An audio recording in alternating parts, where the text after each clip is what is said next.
This podcast is kindly supported by our friends at Acre Pharmacy, one of the key aesthetic pharmacies leading the way in responsible supply. So in the aesthetic industry now, as we've said, it's not hugely regulated, and you can go online and buy a box of filler for £5, you can buy a box of filler for £165. So as practitioners, when we're looking to buy our filler, what are some of the things we can look out for to know that we're getting maybe a safer product or a better product? What should we be looking for when we buy our products? What is the difference? Because we throw around titles all the time. We talk about FDA approved, we talk about CE marked. What do people actually know what they mean? Yeah, and what applies to us? And just because something is isn't FDA approved, and we know the answer to this, is it ultimately a bad product? If something isn't CE, hasn't got that CE on the box, should we be using it? Yeah, I think that Take the floor, Bob. What do you think, Bob? What's your opinion? I think for me, the simplest, I think there's a huge, and I mean millions of different medical devices on the market within the EU and the UK. So I think probably what we need to do is look at this, let's look at this as class 3 medical devices, which we'll call it a filler. So it's in a syringe, it's going into someone's body. Class 3 requires a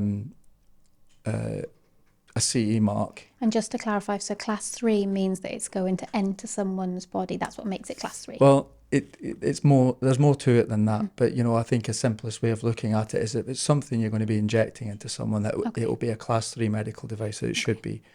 And to obtain a CE, which is a European-wide accreditation, you will have to go through. It costs, one, a lot of money. Two, it takes a number of years, and will require clinical trials to prove the product does what it's meant to do. It's safe. The clinical trial data should show clearly that the product does what it's meant to do before it's granted a CE mark. Now, a CE mark is a European-wide accreditation, which essentially gives you some comfort that the product has gone through that process. And in the EU, it can move freely across jurisdictions. In the UK, we subscribe to CE because the UK doesn't have its own accreditation. Yeah. Well, it does. It has something called UKCA, and that is the UK's version of CE. Now, that has come in, so you'll see it on boxes for light bulbs, and you'll see it on various different devices that come in to the UK. Yeah, no. You'll see UKCA. You'll see them on teddy bears and things. Now, those are self-classified. So when you have a device that isn't going in someone's body, for simple terms, then you can classify it yourself. So that's quite straightforward. However, to have a class 3 medical device with the UKCA, that hasn't started to happen yet. So the UK government have taken the decision. They've also extended the time frame where they will accept CE as the accreditation that they're happy to allow them to come into the UK, those products. So if you were looking for a product in really simple terms that arrived, in your hands, if it has a CE mark on there, then it should have gone through those processes.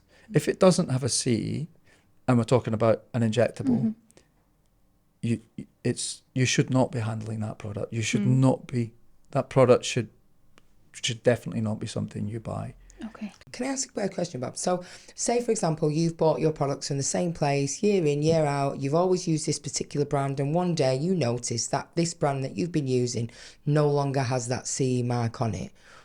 What would you do then, as a practitioner? What would your advice be to that person? I don't want to make this too complicated, Absolutely. But if you say no longer, if it hasn't got a CE on the box, you shouldn't be using it. End of. So is it illegal to use a product without a CE, or just advised not to?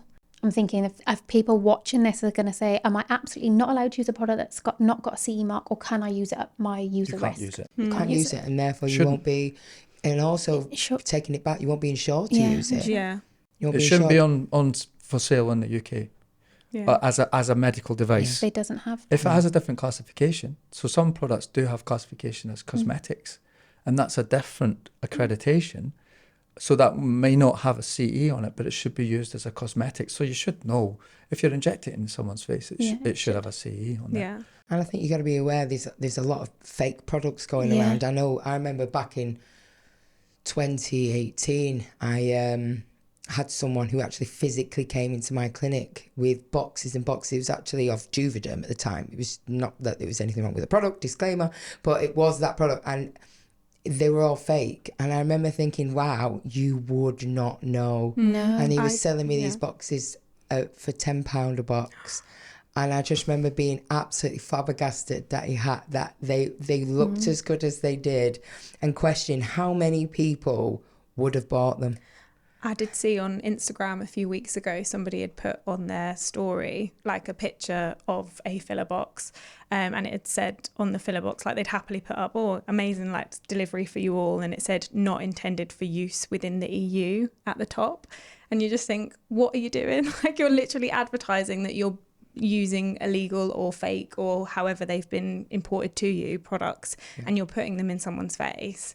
So it's a scary I think world. the way around this then, so checking that a product has a CE mark, and then it would be getting it from a reputable pharmacy yeah. to keep you safe. Because talking about fake products, if you're buying off Facebook Marketplace, or if you're buying off somewhere like this, it could come and have a CE mark on the box, but you have no traceability for that product. Make no mistake, if someone's going to counterfeit a product, they'll put a CE on it. So it could have a CE mark, but you think you're safe, but you've got no traceability. And the only way you have traceability is by going through a reputable pharmacy. Or contact the manufacturer directly. Directly. But I think a lot of this stems back to, where do you get your product from? Yeah. And do you trust where you're buying this? So if it's too good to be true, it probably isn't, which is something we've all heard many times in our lives. But I think in reality, when you're talking about an injectable that you're going to be putting in one of your patient and customer's face, you really need to know who you're buying from and trust them. But CE mark's a place to start, but it's by no means a guarantee. I think the place to start, actually, in all honesty, is to look at who you're buying from. No, definitely. And ask yourself questions and if you ask them an awkward question, do they answer it? And do you believe what you're being told? Do not be afraid. We would be the same at Acre. Do not be afraid to come to us or go to your supplier and ask them about a product. If you've got any concerns whatsoever, they should be delighted to field your inquiry and help you work out whether there's an issue.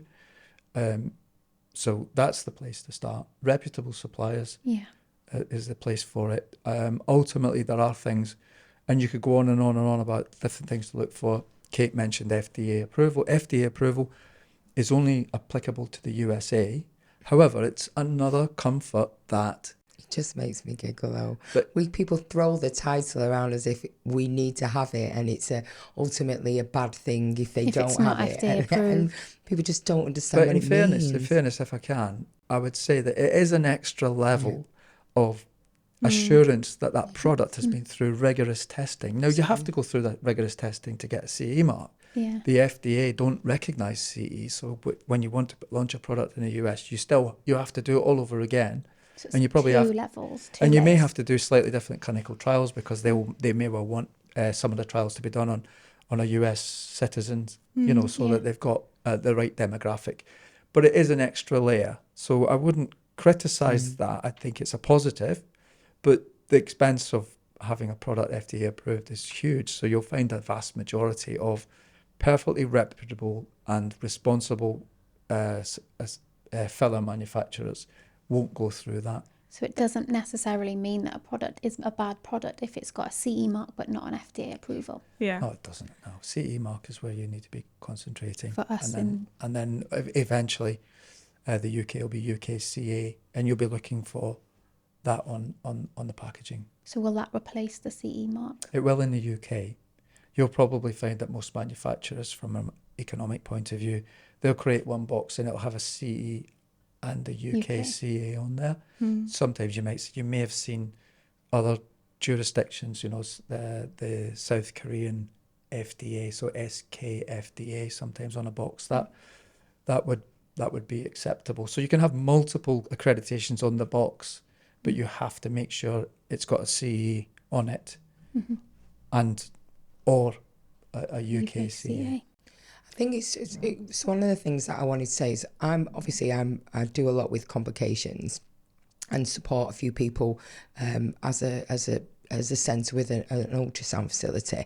And one of the things that has blown my mind over the last 5 years is a lot of people forget that if you are dealing with a complication or an adverse response in any way, people forget that you can reach out to that manufacturer as well for guidance. And it's crazy how many people are unaware of that.